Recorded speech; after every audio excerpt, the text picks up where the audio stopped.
आप देख रहे हैं मंदाकिनी टाइम्स, खबरों के लिए बने रहें। 2007 में हमीरपुर जिले के मौधा विधानसभा में निर्वाचित बादशाह सिंह के आगमन पर आज काफ़ी उत्साह लोगों में दिखा। वहीं बादशाह सिंह ने पृथक बुंदेलखंड राज बनाने की मांग की है। उन्होंने बताया कि हम बुंदेलखंड बनाने की लड़ाई लड़ रहे हैं। जनपद हमीरपुर से दीपक सोनी की रिपोर्ट। परिवार में आ और वन विभाग ने उनको कहा कि ये गांव खाली कर, वो पूरी। सर, आज आपका भरुआ सुमेरपुर आगमन हुआ है और मुस्लिम पीस कमेटी के अध्यक्ष जी से मुलाकात की आपने, इस पर क्या कहना चाहेंगे? मैं अलग बुंदेलखंड राज्य की लड़ाई लड़ रहा हूँ, बुंदेलखंड इंसाफ सेना के माध्यम से। ये सब हमारे बुजुर्ग हैं और परिवार के लोग हैं, पड़ोसी भी हैं। डॉक्टर साहब का मुझे आमंत्रण प्राप्त हुआ था और उसके कारण मेरा ये सौभाग्य है कि मुझे इतने अनुभवशील और बुजुर्गों के साथ बैठने का मौका मिल रहा है और हम लोग पारिवारिक माहौल में बात कर रहे हैं, जो आपस की जानकारियाँ उनको शेयर कर रहे हैं। और सर, आज जैसा कि हम जानते हैं कि आज जल दिवस है और बुंदेलखंड में बहुत ही ज़्यादा मात्रा में खनन हो रहा है, जिससे जल का स्तर नीचे जा रहा है। इस पर आपका क्या कहना है? मेरी आदत है, मैं हमेशा कड़वा सच बोलता हूँ। मैं 3 बातें कहना चाहता हूँ। पहली बात तो जो राजनीति के क्षेत्र में है उनको व्यापार नहीं करना चाहिए।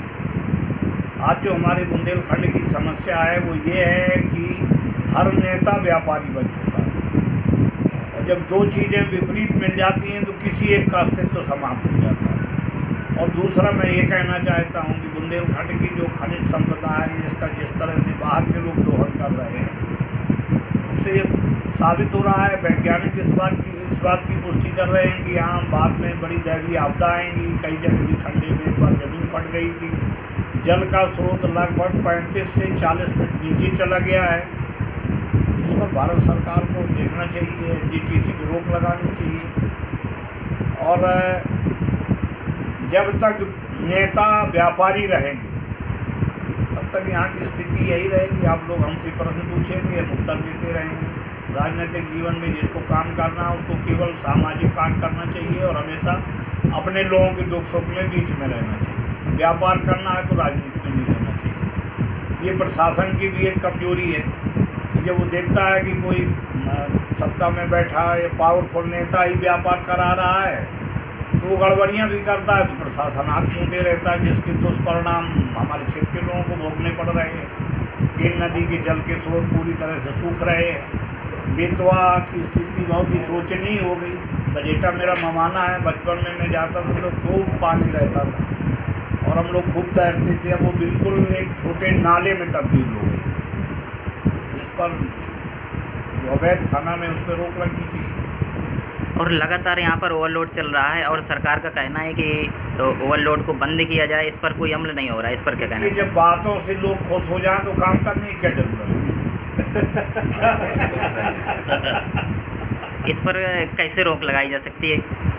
जनशक्ति वो चीज़ है, जिस किसान आंदोलन देश में चल रहा है, किसानों के मजबूत संगठन ने सरकार को घुटने पर ला दिया।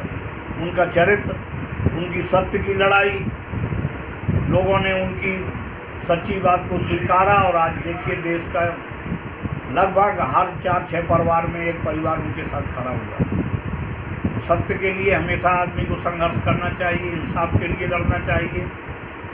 और मैं नहीं मानता कि लोकतंत्र में संगठित होकर के जब कोई प्रयास किया जाता है तो उसके सत्परिणाम सामने आते हैं। हमारे गांव में बुजुर्ग होते थे, बड़े बड़े परिवार होते थे, कोई विवाद होता था वो पंचायत में ख़त्म हो जाता था।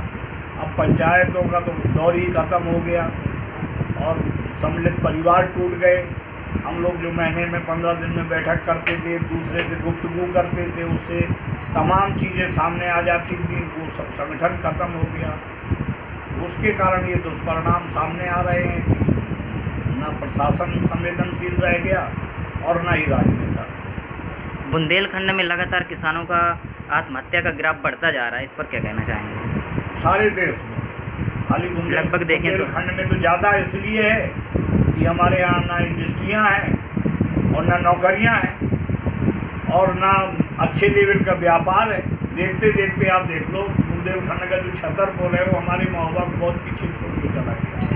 चिकित्सा के मामले में, व्यापार के मामले में। मैं तो केवल एक बात मानता हूँ कि जिस क्षेत्र में जनप्रतिनिधि संजीदा और जानकार होता है, अपने कर्तव्य और दायित्व का ईमानदारी से निर्वहन करता है, उस क्षेत्र का विकास होता ही है, उसको कोई नहीं रोक सकता। मैं मौदाहा से विधायक होता था, हमने एक बार में 22 पुल बनवाए थे, तो लोग मजाक उड़ा रहे थे कि चुनावी घोषणा है। मैंने कहा नहीं, घोषणा नहीं है, मेरा प्रतिज्ञा पत्र है, और वो सब पुल बने हुए।